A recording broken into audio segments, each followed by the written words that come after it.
Chapter 38. On Saturday morning, Elizabeth and Mr. Collins met for breakfast a few minutes before the others appeared, and he took the opportunity of paying the parting civilities, which he deemed indispensably necessary. "I know not, Miss Elizabeth," said he, "whether Mrs. Collins has yet expressed her sense of your kindness in coming to us, but I am very certain you will not leave the house without receiving her thanks for it. The favour of your company has been much felt, I assure you. We know how little there is to tempt anyone to our humble abode. Our plain manner of living, our small rooms and few domestics, and the little we see of the world, must make Hunsford extremely dull to a young lady like yourself. But I hope you will believe us grateful for the condescension, and that we have done everything in our power to prevent you spending your time unpleasantly."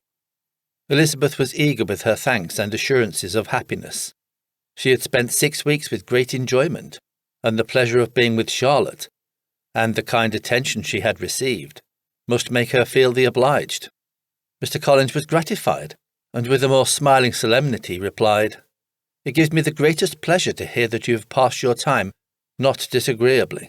We have certainly done our best, and most fortunately having it in our power to introduce you to the very superior society, and from our connection with Rosings, the frequent means of varying the humble home scene, I think we may flatter ourselves that your Hunsford visit cannot have been entirely irksome.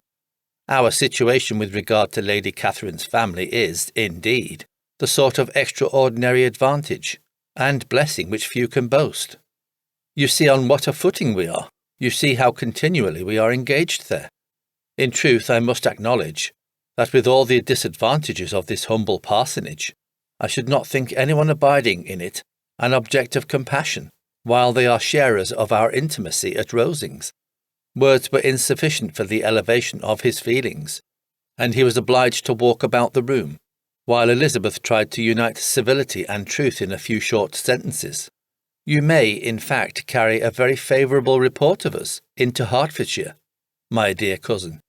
I flatter myself, at least, that you will be able to do so. Lady Catherine's great attentions to Mrs. Collins you have been a daily witness of, and altogether I trust it does not appear that your friend has drawn an unfortunate, but on this point it will be as well to be silent. Only let me assure you, my dear Miss Elizabeth, that I can from my heart most cordially wish you equal felicity in marriage. My dear Charlotte and I have but one mind and one way of thinking. There is in everything a most remarkable resemblance of character and ideas between us. We seem to have been designed for each other." Elizabeth could safely say that it was a great happiness where that was the case, and with equal sincerity could add that she firmly believed and rejoiced in his domestic comforts. She was not sorry, however, to have the recital of them interrupted by the entrance of the lady from whom they sprang. Poor Charlotte! It was melancholy to leave her to such society, but she had chosen it with her eyes open, and though evidently regretting that her visitors were to go, she did not seem to ask for compassion. Her home and her housekeeping, her parish and her poultry, and all their dependent concerns, had not yet lost their charms. At length the chaise arrived. The trunks were fastened on, the parcels placed within, and it was pronounced to be ready.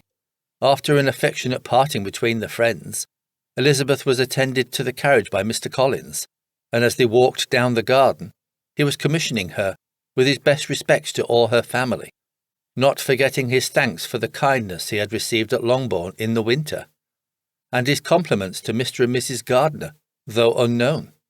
He then handed her in. Maria followed, and the door was on the point of being closed, when he suddenly reminded them, with some consternation, that they had hitherto forgotten to leave any message for the ladies of Rosings. "But," he added, "you will of course wish to have your humble respects delivered to them, with your grateful thanks for their kindness to you while you have been here." Elizabeth made no objection. The door was then allowed to be shut, and the carriage drove off. "Good gracious!" cried Maria, after a few minutes' silence. "It seems but a day or two since we first came, and yet how many things have happened." "A great many indeed," said her companion with a sigh. We have dined 9 times at Rosings, besides drinking tea there twice. How much I shall have to tell!" Elizabeth privately added, "and how much I shall have to conceal." Their journey was performed without much conversation or any alarm, and within 4 hours of their leaving Hunsford, they reached Mr. Gardiner's house, where they were to remain a few days.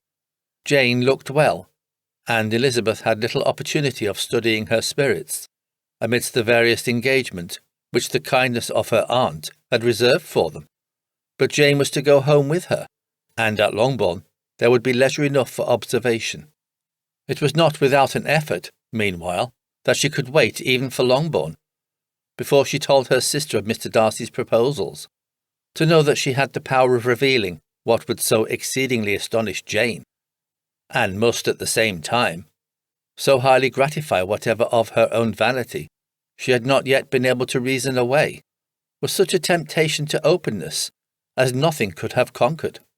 But the state of indecision in which she remained as to the extent of what she should communicate, and her fear, if she once entered on the subject, of being hurried into repeating something of Bingley, which might only grieve her sister further,